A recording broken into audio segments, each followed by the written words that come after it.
Hello, I'm Jack Mandeville, and welcome to another episode of Jacked History. If anything I tell you in this video makes you uncomfortable or angry, just remember that none of this information will take food off your plate or the roof over your heads. What are you really angry about? I'm not your dad, you're just angry at your dad. Most Americans know the important basics of the American Revolution. The Boston Massacre, Boston Tea Party, and the Battle of Lexington and Concord were important events that led up to the signing of the Declaration of Independence.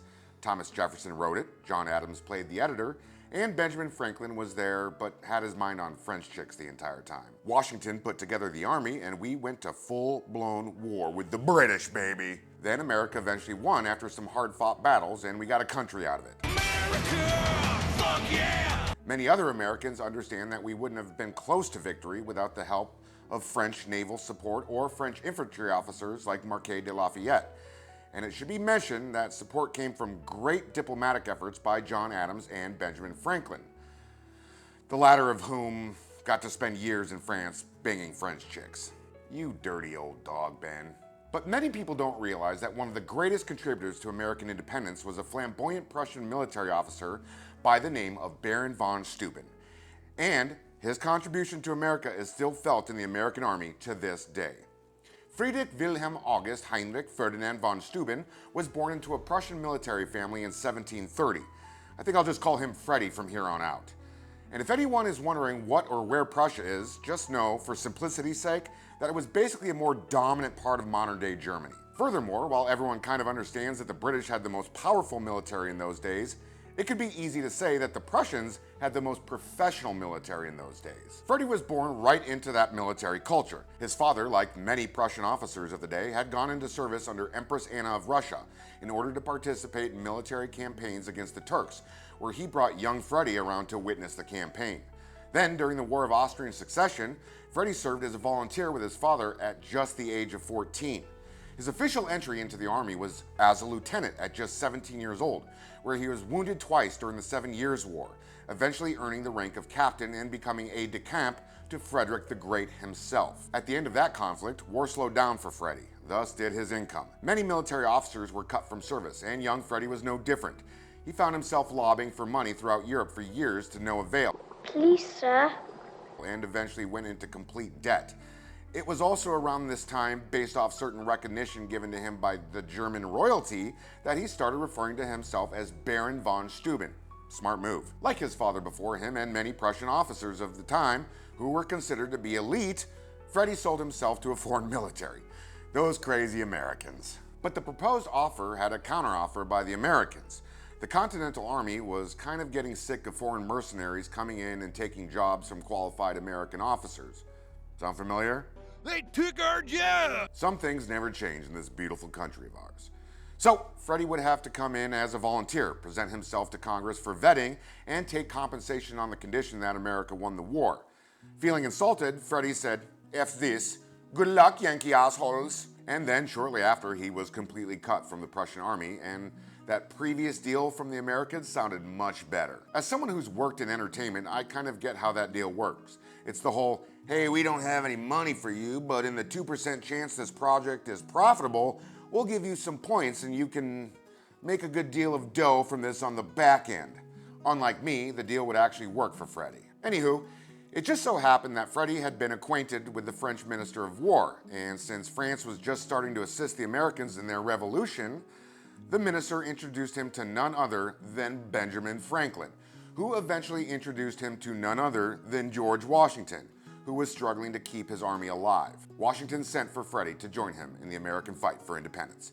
The best part of this was Washington was under the impression that Steuben was a lieutenant general of the greatest army on earth, and not the mere captain he was, making Freddie quite possibly the first case of stolen valor in American history. But as you'll find out, it was a successful case of stolen valor.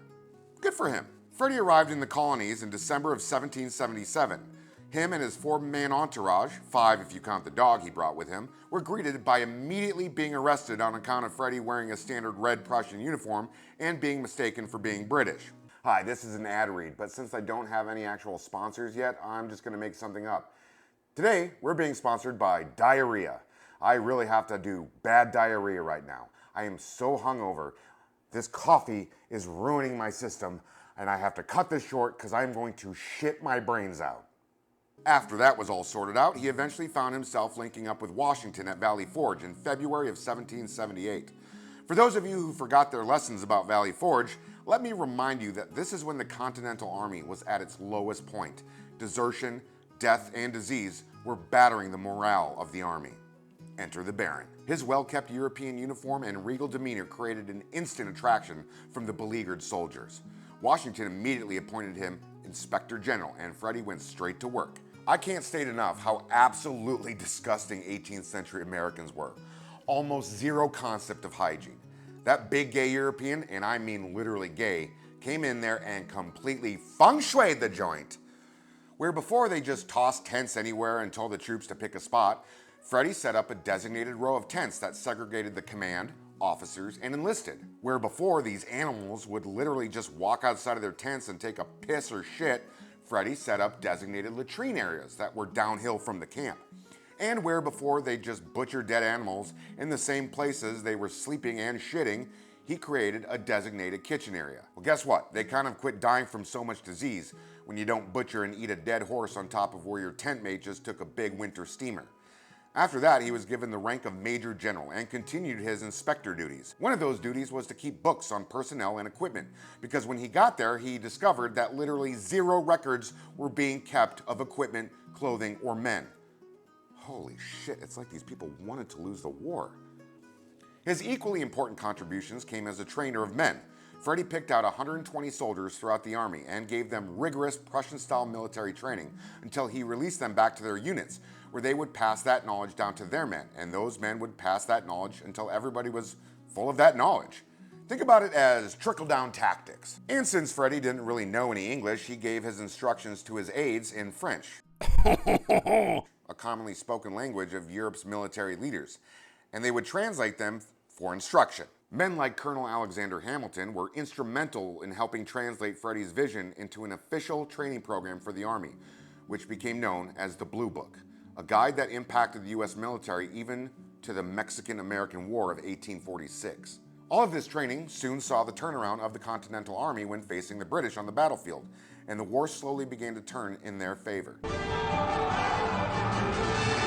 Now, I could get into all of the stats and names of all the places Freddie saw himself for the duration of the war.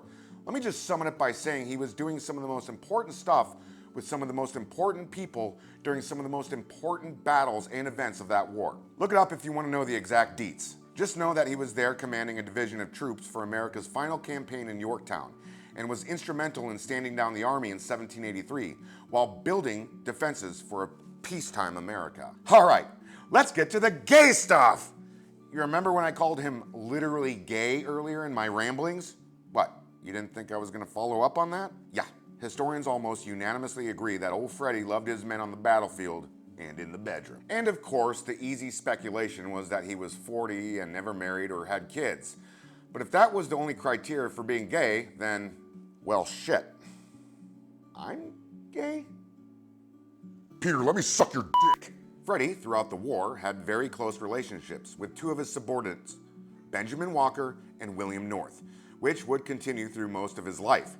He went as far as adopting them, which was a common practice for some gay men during that period, as marriage wasn't an option. There would be others before and after that were closely associated with him, sexually.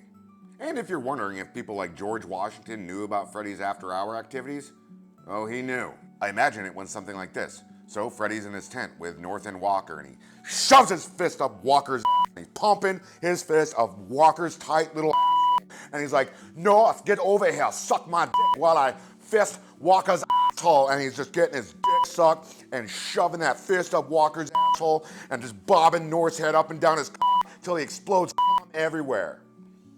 That's how I imagine that went. You may be wondering, why would such a religious time in American history allow him to exist? Well, first off, America wasn't as religious back then as modern people believe, but that's for a different story. Secondly, well, he was winning America the war. Being gay back then wasn't a hot political topic like it has been the last 50 years. People knew they existed, but oftentimes they looked the other way if that particular gay person was benefiting them. It was basically a don't ask, don't tell agreement before it became an official thing. Anywho, After the war ended, Freddie made his way to New York City and got kind of screwed on some of those financial promises he was made.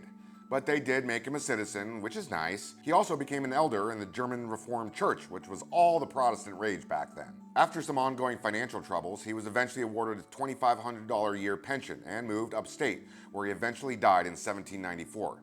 He was laid to rest in what is now known as Steuben, New York. Ships and submarines have been named after him. Baron von Steuben Day is one of the biggest German celebrations in America. He has a statue in Lafayette Square across from the White House. But perhaps his greatest honor was that Arnold Schwarzenegger once voiced him in an animated miniseries.